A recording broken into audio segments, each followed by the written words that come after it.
Welcome to A Matter of Music. I'm Wisner-Johnson. And I'm Beth Wisner-Jahnsen. And we're here to provide a unique space for musicians to gather tools, ideas, and education to help master this crazy business of music. So welcome. Today we're going to do an overview of many things that we'll talk about in the next few weeks. And we just wanted to welcome you and give you an idea of who we are and what we've been trying to do this for years. Yes, we have. We're big procrastinators sometimes. But yes. Technology and the thing that shall not be named that has us all in our homes. Right. We are finally. Right. That's all it takes. That's all it takes for us to do this is right. Shutting down. So Beth and I have been doing a few Zooms with some artists and it's been very stimulating and great to be in there. We appreciate all of them. Some of you might be listening today. And so as we began to do that, we were like, why aren't we doing what we've been talking about for years? So here we are, talking about a matter of music, all matters of music, basically. So today we're going to talk about a lot of those. Dawn and I have both worked in music in different aspects of the music industry for about 30 years each. Wow. A little longer. We're that old. It is longer than that. Very young. I was a teenager when I started, so. She was. You will figure out our age as we talk. But she's not going to tell you. Give away things. I know. Okay, so yeah, so let's just tell you guys what we're going to be talking about. Some of the subjects. We are also going to be having some guests on. We have a huge list of guests. Some of them don't know they're going to be on yet, but they like us. So we have good friends. So we'll, sometimes have guests on and get their stories and, stuff they've learned in the industry. Experience, right. Stuff. So one of the things we're going to talk about is sync and music soups. Sync is short for synchronization, when you put music to television, film, commercials, something like that. Right. And music syncing your music is a big deal right now. Licensing to television shows, games, film. What else, Beth? So many places and avenues. Ringtones. I mean, there's there's ringtones. There's all sorts of things, and it's as the music industry changes, you're constantly having to figure out how to replace the income you've lost from whatever has changed in record sales and whatever. Syncing, if you can get into that. And it's a broad world right now because TV shows have back-to-back music, a lot of them. And there's more TV shows than there ever have been in production. And I heard there was 800 shows in production? Seriously. Scripted shows in production. That doesn't include, GMA and those kinds of things. So. Right. Yeah. Because of our digital networks that have been popping up, Netflix, Hulu, you guys know the major ones, but there are so many more.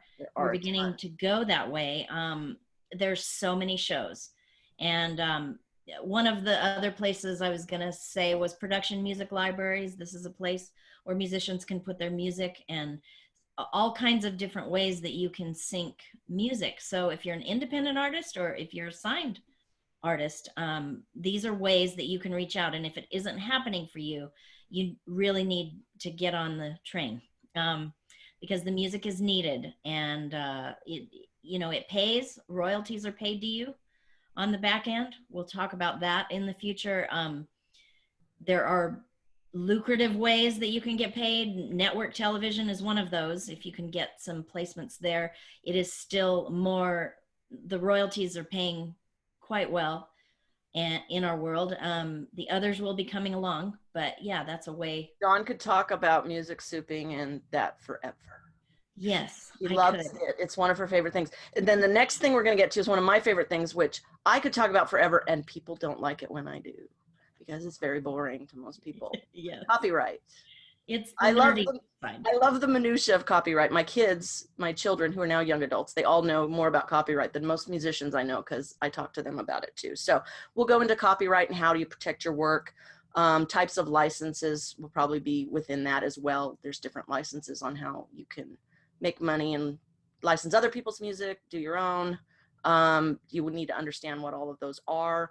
Also, the MMA, the Music Modernization Act, which was just passed in 2018, which took several years, and all the music industry, which was one of those times that I'm like, go guys, go, because everybody got together and went to Congress and demanded that some things be changed in the whole copyright because of streaming and digital platforms and things. The law was not up to date with where technology has gotten. So the Music Modernization Act has solved some of those problems. It's probably going to continue to need to be updated, but we're hoping maybe we can have a guest on that to explain that further. If not, we'll get into the details of it. And one of those shows you might not like, but if you're a musician, you should probably watch. So yes, it's good to know that background.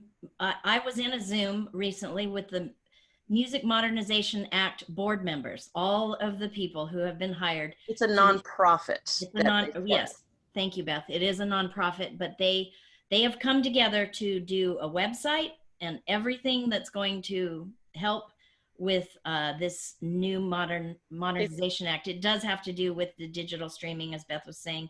As I mentioned a bit ago, Netflix and Hulu, and there's more, they're not paying as much for music and royalties. And so this is going to definitely help that. There's going to be laws that come into place because of the Music Modernization Act. So, it's nerdy and heady, but it's also, you need to know. We'll try to keep it light and funny along the way. Right. Try. It's hard to make that light and funny, but sometimes I get all excited about copyright. So you'll have to excuse me if that happens. I'm that kind of nerd. So, yeah. Okay. Another thing that we're going to talk about is PROs. PROs stands for Performance Rights Organizations. So you've heard these terms probably: ASCAP, BMI, CSAC, and what's the new one, Dawn? Can never remember. G something. GMA. It's not for you because it's basically about 5 artists. Sorry, but I don't think about them. But yeah, their former manager who started their own because they can, because they're that powerful. So anyways, so ASCAP, BMI, CSAC, basically this is the places that collect the money from TV shows, from radio, from where all the music is used. They collect it and then they send it out to the artists. So you need to be associated. If you are recording music, you need to be associated with one of those, whether you're going to get paid or not, or placement or anything.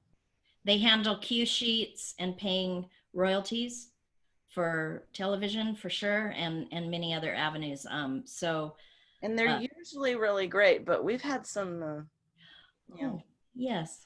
We're not going to tell you who you should or shouldn't sign with unless you ask us directly, and we might say that. But email me. But I wouldn't mind telling a bit of that story. A few years ago, when was that? 2012 or 13? 12 or 13. I wish I knew the exact date, but Beth and I had been working with several television composers and songwriters, and with our company, and we were pitching music, and on that day everybody got their statements. Everybody, you actually you'll get your, if you're direct deposit, you get your money that goes in that pays you your royalties for a quarter of music that was from 9 months before. 9 months before. And so this day came, and I was actually excited. One of those people who would get paid. Paid by core paper. Right. And some of those musicians were making quite a bit of money on their television placements, and everybody one by one started texting us, wait, I just got my royalty statement. It's about, I don't know, a quarter? 20%? Yeah. A quarter of what I usually get. What's going on? What's going on? It took us pretty much the entire day to figure out what was going on. It didn't take long. We found an email from this PRO who... They had put it at the bottom of the email. Yeah, and they weren't specific. They said things are going to change. Things are going to change. It was very vague. So obviously I can tell who this was because you could see it was ASCAP that had started paying songwriters for songs almost 70 to 80% less for a royalty, because they didn't feel it was fair for composers that the songs were getting paid so much more. So ASCAP had taken it, gone to their board. They had decided this, but there wasn't really anything put out where the composers and songwriters knew this was going to happen. So Beth and I ended up in the offices with the VP and many others, and we took some of our songwriters. Tell the rest of that story later. We'll tell the rest of that story later, but we started a petition. We got some guys out. Got some guys out, moved them over to BMI, who were still paying and still do. ASCAP's still paying. It's just they changed their, what do they call it? They changed their computation, their method of how they calculated the royalties. Calculates, right. So yeah, that was an interesting, fun. Yeah, that was, well, we got to go sit in their offices, which are really nice. We did, right. So next one is marketing yourself, which is another big topic. I'm hoping that we'll be able to bring some pretty good guests on who are doing this in the world for artists, and they know a lot of tricks and things to help you get yourself marketed. What are some other? Creativity is important. Right. Creativity is important. Within that, I think management is also something we can talk about within marketing. Right. Because managers will, of course, end up doing this. Beth and I ended up managing a band, which is not something we had thought we would ever do. I mean, we knew we could do it. I think we just weren't really interested in handling that. Management seems like a pretty big. It is a lot of work. It is a lot of work. It is a big deal. It's a lot of work. Yeah. What? Well, yeah. The things that happen. I think I was going to talk about this in artist development, but I'm going to go ahead and talk about it because the story works here. My son was actually starting out and doing music, and we recorded a record for him, Chris Ryan, and he ended up being actually one of our first television placements. But we also wanted to market him. And so we found an avenue with Best Buy. They had music stores going on. And I went to my local one and I was just looking around and I thought, hey, we're releasing his record. They still have CDs in their stores. Best Buy does. So I went and talked to the guy and I said, hey, how can we get CDs in here from an independent artist? And he said, we actually have a program and here's who you contact, go do this. And so I took that and I went and looked at it and I applied and we got his CD in there, and I kept talking to the manager of the music store and he said, hey, you know what I'm thinking is we should do shows in here too. And wouldn't that be great? And I'm like, yes, perfect idea. Let's do that. So the manager and I decided we'd start with Chris Ryan, and that would be their big push to start having local shows in there. So we did like a record album release kind of there. Right. We did a record release for Chris Ryan in Best Buy in our local store. And it was a success. We had a lot of people show up. They were putting flyers in every bag so people knew. It was free publicity for him. Free publicity for us and for Chris. And so one of our friends that was in a hardcore metal band. Where is it? Oh, wrong side. Sleeping Giant. There they are. There it is. They're behind my head too. Yeah. They all came. They were all at the show. And after the show, he came to me. He was the guitarist and one of the guys in the band. And he said, hey, will you guys manage our band? And I'm like, what? Please. He was kind of begging a little bit. I was. He said, please. I see what you did with Chris, and I think, you guys would be great management. Now, this is hardcore. Face tattoos. It was. We've been friends with them for a while. Yeah, but you could see who we are, and it's like, that's an interesting choice. It is. It's an interesting choice for a hardcore band.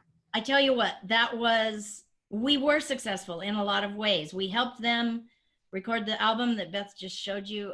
We made them go to a couple of festivals that were more mainstream, and they did not want to go. Right. And I just acted like their mother, like a manager should sometimes, and said, you're going, get on the plane. So, and they did, and they connected with a lot of people that helped them kind of expand. Right. The director of their first video they met there. So, right. I will never forget a show in Pomona, California at at a venue there.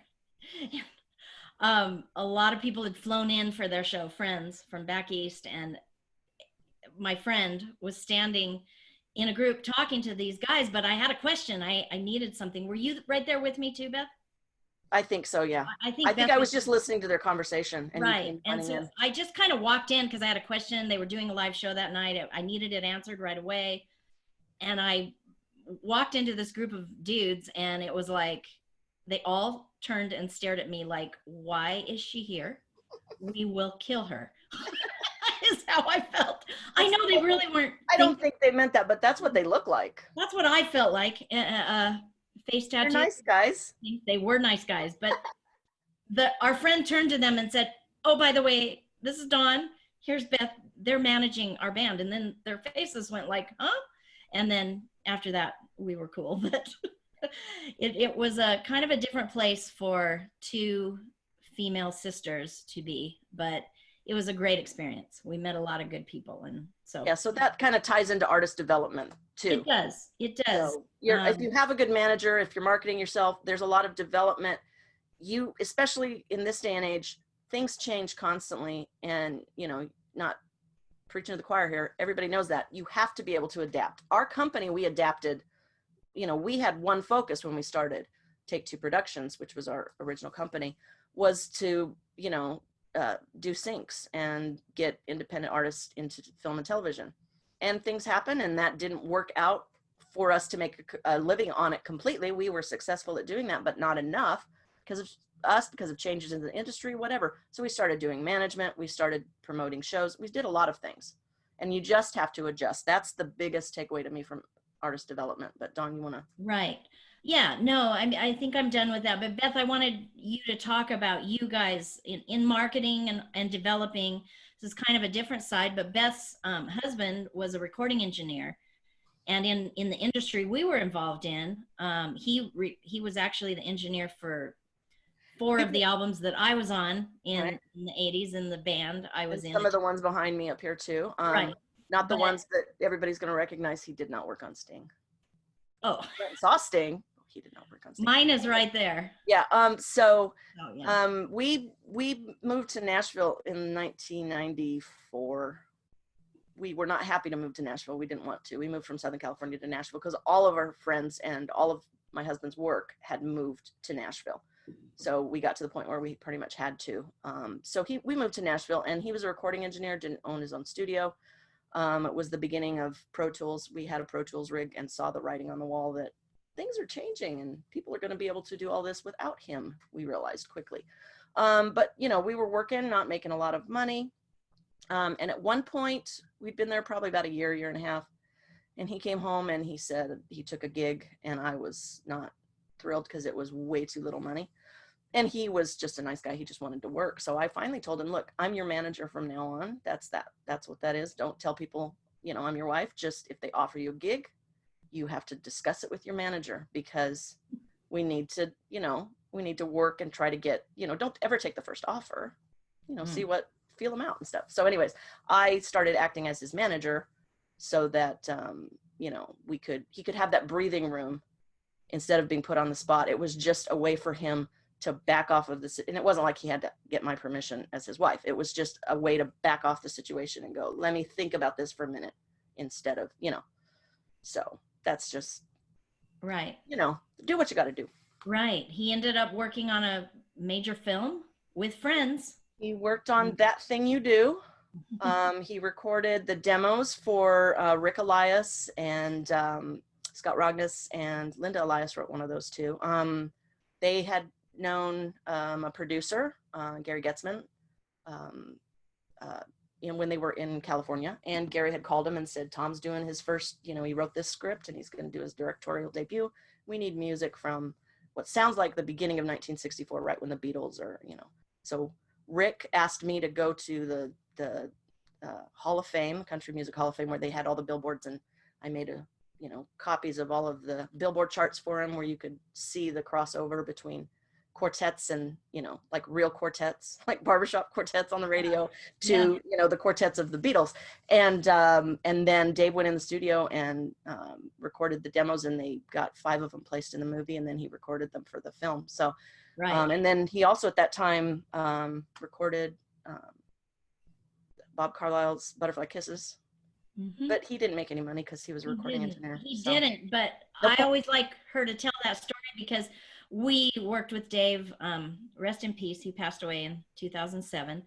But in my bands, we always worked with him, and he was always a phone call away. He just had that ear. He knew how to get a sound if he knew what it was or he heard it. And for that thing you do, I believe that is why, he was a big key in that, in getting that 1960s sound. Every album he ever worked on, when he would meet with the band the first time, he would ask them what their 5 influences were, and then he would go to a used CD store and he would buy 10 to 15 CDs. We have a lot of CDs. We still do. And so he just would immerse himself in that sound so that he was ready when they started recording to get whatever sound, Right. So if anybody out there is a recording engineer, we have lots of stories about that. And we know a lot of really excellent ones as well, because of Dave. So yeah, so the next subject is boring again. Is another boring one. Which is really exciting to me. Contracts. I'm boring. You haven't noticed. Contracts. Yes. So there, artist, I am not an artist. I love music. I love the music industry. I'm a creative person, but not writing music and stuff. So I always hear artists talk about, I can't think about that because it takes me out of my creative space, which I totally get because I'm a writer. I write words, books. But when you get out of the creative space, it just shuts, to deal with business, it just shuts you down. And so we understand, we totally get. Yes. You don't want to deal with the music business. One of the reasons we're doing this is so that we can give you all the information that you need, help you understand the terms of a contract, the words you need to look out for, what those things mean, so we can maybe help you get the shortcut so you don't have to spend so much time reading a contract and being just like, I have no idea what they're talking about. Maybe you can understand it a little bit better. That's our goal. We're here as advocates for artists. Right. We are not lawyers. We are not lawyers. We do not have that degree. But we have acted for, we've helped some artists. We had one girl that came to us and said, I've been on a reality, one of the TV shows, as a singer. And then I have another one that wants me to come on. We won't say the names of those. And here's the contract, and should I do it? And she wanted to record her own. She wanted to play her own songs on the show. And they had in their contract, we went over the contract, and they had in their contract that they were going to have the publishing on that. And so she didn't understand what that meant. And we were concerned that they were going to take her music, even if she didn't win, that they would then own the songs. So we went back and forth with the network, and we are always very clear. We're not attorneys, we're managers, but we do understand, we're kind of a stop before the attorney, so you can save a little bit of money. We can point out a few things that, right. We never say do not check with an attorney, but if you want somebody to check with before you get to that point, we also do consultation, and for an hourly fee, we will look over something like that. And we're pretty fast because we've looked at a lot of contracts over the years. So we might be able to save you a little bit of time in even knowing, is this even something I should pursue? Right. But one thing I liked about that story and what happened with us was that this was a major television network show. And I thought, okay, I'm going to redline this. Beth redlined the contract. We said, here's the things that we want changed so that she can continue to go forward in the show. And pretty much they agreed to them. So, you were surprised. I was surprised, but it also told me that, you have to ask the question. Here, we've got this person. If you really want this person, here's how we're going to move forward. Does that work for you? They came back and said yes. The worst case is they say no, and you accept it or you don't. So why not ask? So it also gives them the heads up that you might know what you're talking about. Right. You're not a carpet to be walked upon. Right. And I don't, I've been a carpet. Even when I had been in the industry for 2 decades, there have been things that have happened to me with my music. And you've got to be careful. You need to have a contract for everything you do. It can't just be, even we're talking about this. Yeah. Even if you're in the studio recording with your friends, you need to make an understanding with them. Or if you hire a singer to sing on your demo or something, you need to have just a one sheet that releases them from coming back and claiming they wrote the song, co-wrote the song, right, promised them points. And in our future podcasts, we're going to cover a lot of those things. So I want you to be aware that you can look for the titles, and you can find, contracts for the studio, or, those kinds of, right, releases, musician releases, and split sheets, and those kinds of things. So do your homework and stay here and keep listening, because we'll share those things. And if you have any feedback, please let us know. Other things you want to discuss, because we'd be happy. Yeah, we like to answer questions. So yeah, we do. Send them on. Right. So another one is cover songs and YouTube, and how this all works. How do you do this legally? How do you make sure that you can post a cover that you've just recorded on YouTube? There are a lot of hoops that you can jump through. It's constantly changing. YouTube's constantly kind of adjusting. Copyright holders have, ways of, they kind of crawl through YouTube, and, YouTube does. They crawl through and listen for, things that are somebody else's material. Mm-hmm. And then they go in and they, block things. There's ways you can get around that. And YouTube and copyright holders are kind of working together to allow that more. So we can get into how that works and the best way for you to, there's certain settings, there's certain things you need to do in order to set that up properly. So your channel doesn't get flagged. You don't want to get flagged for copyright violation, because after 3, YouTube takes you down. Well, they monetize you, but. Right. And I just want to say something about cover songs, which we will talk about in the coming weeks. Cover songs right now with music supervisors are huge. If you watch television at all, you're going to know this, because you'll hear a recognizable song, but it's not the artist that you knew, but it's being done. And music supervisors love this. They don't have to deal with the original master. They can go a record company that's been eaten by other record companies. Right. Sometimes chasing those down can be hard. So I even heard a show that I'm watching right now that utilized the song in several places with several different covers. One was an instrumental.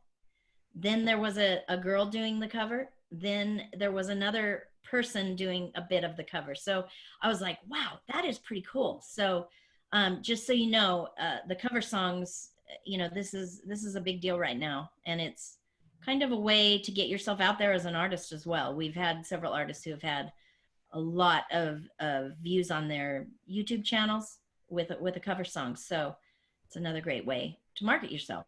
So that'll be another subject that we cover. I think overall that's about it. There may be more, but to wrap it up, I just want to talk about succeeding in the business. Beth touched on this. When we started our company, we had a focus that we thought we were going to do. And so even with a company or as a musician or whatever business you're in, I think it's very key to know, number one, it takes time. Beth and I know this. Even getting to this point on our podcast, we've done a lot of our homework and, put a lot of things in place before we started recording. But there aren't overnight successes. I hope you all know this. Now, that being said, there might be 1 or 2 every year. But most of them, I remember watching Stapleton with. Yeah. Where'd this guy come from? Timberlake. He just came out of nowhere, been writing. Who doesn't know when that happened on national television? And that, all eyes were glued when Stapleton and Timberlake played that song together. Except everybody in Nashville was like, what? It's Chris. Yeah. Right? Everybody did know Stapleton in Nashville, but the world didn't know him yet. And I mean, within a month, I think one of my friends said, we worked at ABC television at the time, and we got an email that said, do you want to go see Chris Stapleton? And she literally called me. Did you just see that email go by? Yes, let's go. Okay. I mean, I was an instant fan, but so that may have seemed like an overnight success for Chris to a lot of people, but he knew, and you'll see him in interviews. Oh man, I paid my dues, you know? And so, and he was in his 30s, mid 30s to late 30s. I think when Bonnie Raitt finally hit, I think she was in her early 40s, maybe. Right. And it was like overnight sensation. She'd been doing it for 25 years. Right. You know? So just so you know, if you're plugging away at music, and that doesn't mean that you're not going to have successes. I was in a band, speaking of success, in the 80s. I had a friend that I was in high school with, and I was in choirs together, and he got a record deal and called me and said, are you going to be at church tonight? I want to give you a tape, a CD, or a cassette tape, actually. A cassette tape. Beth and I went, we got in the car, put it in. I had no idea about this type of music. I had just, you know, come from overseas. It was early 80s. 83. Yeah. 83. And so for me, in a way, that was an overnight success, but my friend who gets the call, do you want to be in a band and with the recording contract and go on tour for the next 5 years? Right. I got that call. Dawn did. But my friend had been plugging away at this for about 10 years. Yeah. I mean, maybe not 10 because he wasn't even that old, but maybe 5 at least. You just grabbed his coattails and went I did. And I remember he would perform some original music, and I was glued. Wasn't sure about the style, but I knew instantly in my heart and soul, man, this is incredible. I mean, he's really good, you know? So as soon as he said that, even before hearing the music, I pretty much knew, you have a record deal? Okay, yeah, I'm in. You know, I had been to a couple of years of college. I was majoring in voice and keyboard. You know, I had taken organ. I wasn't sure what I was going to do. But I really didn't know, and I didn't think I wanted to teach school as far as traditional school. So, you know, I took a year off, and it was at the end of that year that he offered this, and it was like, wait a minute, that's what I want to do. I enjoy being on stage. Of course I want to do this. So anyway, for me, that was pretty instant. So there's another story there. Pay attention to your friends and what they're doing, and, you know, don't push anything aside, because you never know what's going to hit, and keep your network going. We will talk about that too. Networking. Beth hates it. I love it. We figured out last night why. We'll explain that later. I figured it out. You just never listened to me. When I explained to you, because I told my son, I told her again why I hate marketing and why she loves it. And he's like, didn't you tell her that 3 months ago? I'm like, yes. I know. It's a whole energy, kismet, you know, it's balanced universe. It's a personality thing. It's a personality thing. I am actually I am an introvert, but I'm one of those extroverted introverts. So I will go in my room and I will gather up all of the energy and I will like absorb it like a battery. And then Dawn and I will go out and I will act like I'm an extrovert. It looks like it to everybody, but we leave and I'm exhausted. I get in the car and I'm like, holy crud. And Dawn's like, yeah, I'm like excited. Chihuahua. And she explained to me you have all my energy. She explained to me last night, and I think I understand this now. And it's really sad, but I take everybody's energy in the room. She absorbs it. I absorb it, and it just makes me more into the whole thing. So thank your introverts in your life for being the batteries. All my life, I thought I was an introvert, but it wasn't really true. I'm an extrovert. When did you think you were an introvert? Maybe, I don't know. I think I went to 4 different high schools. Oh, it's because of your upbringing. It was because of my upbringing. We should tell people, because they're going to think we're weird anyways. Because we just keep dropping things like when I came back from overseas. Our parents were missionaries, so we grew up in an Indian reservation in Southeast Asia, in Malaysia and in the Philippines. We moved around. The longest time we were anywhere was 4 years. 4 years. We were in Malaysia at that time. completely off by ourselves. I mean, from no family, family and America and all of that. So, you know, it was just a different upbringing. I wouldn't trade it for anything, actually. I'm so glad that I had that, you know, experience. I consider myself a world citizen, not an American, so to speak. But yeah, so those experiences actually helped us a lot. But yeah, they helped us. You have to get out of your shell. You can't be. I was really shy as a child, and you just can't be when you move every couple years. right, right. Yeah. So anyway, we will talk about the networking aspect. I will pull Beth in at times to go network with me, but I'm completely happy to go do it on my own now. So as far as when you're going out, it is necessary though. Even if you hate it, you have to do it. I make myself do it. So and that was my point. Yeah, we've had a lot of success over the years, Beth and I, and many of the people we've worked with have been people we've met, and a year or two later they'll come along and say, hey, we want to work with you. So one thing I'll say about that is Beth and I, we have lots of friends in the industry. We keep those relationships. We're honest in our businesses, and we're committed. If we say yes, we're going to do something, our yes is a yes. So we're going to be there for you. So which is why I have a rope tied around her waist so I can yank her back. Right. She's the yes person and I'm the no person. I am, and I have learned over the years. I can't help everybody all at once. Say yes to everybody. But yeah. So anyway, those things will come in handy in your life, and just, you know, get out there and be a friend, be a musician, hang out, and, you know, we're going to hang out with you here for quite a while. We have a lot to share. We have lots of friends to bring in, and people in the industry, you know, that we can reach out to interview and give us some information that we all need, right? It's an ever-changing, crazy industry that we're in. So thank you for joining us today. We appreciate your time, and we come back. Yes. Thank you so much.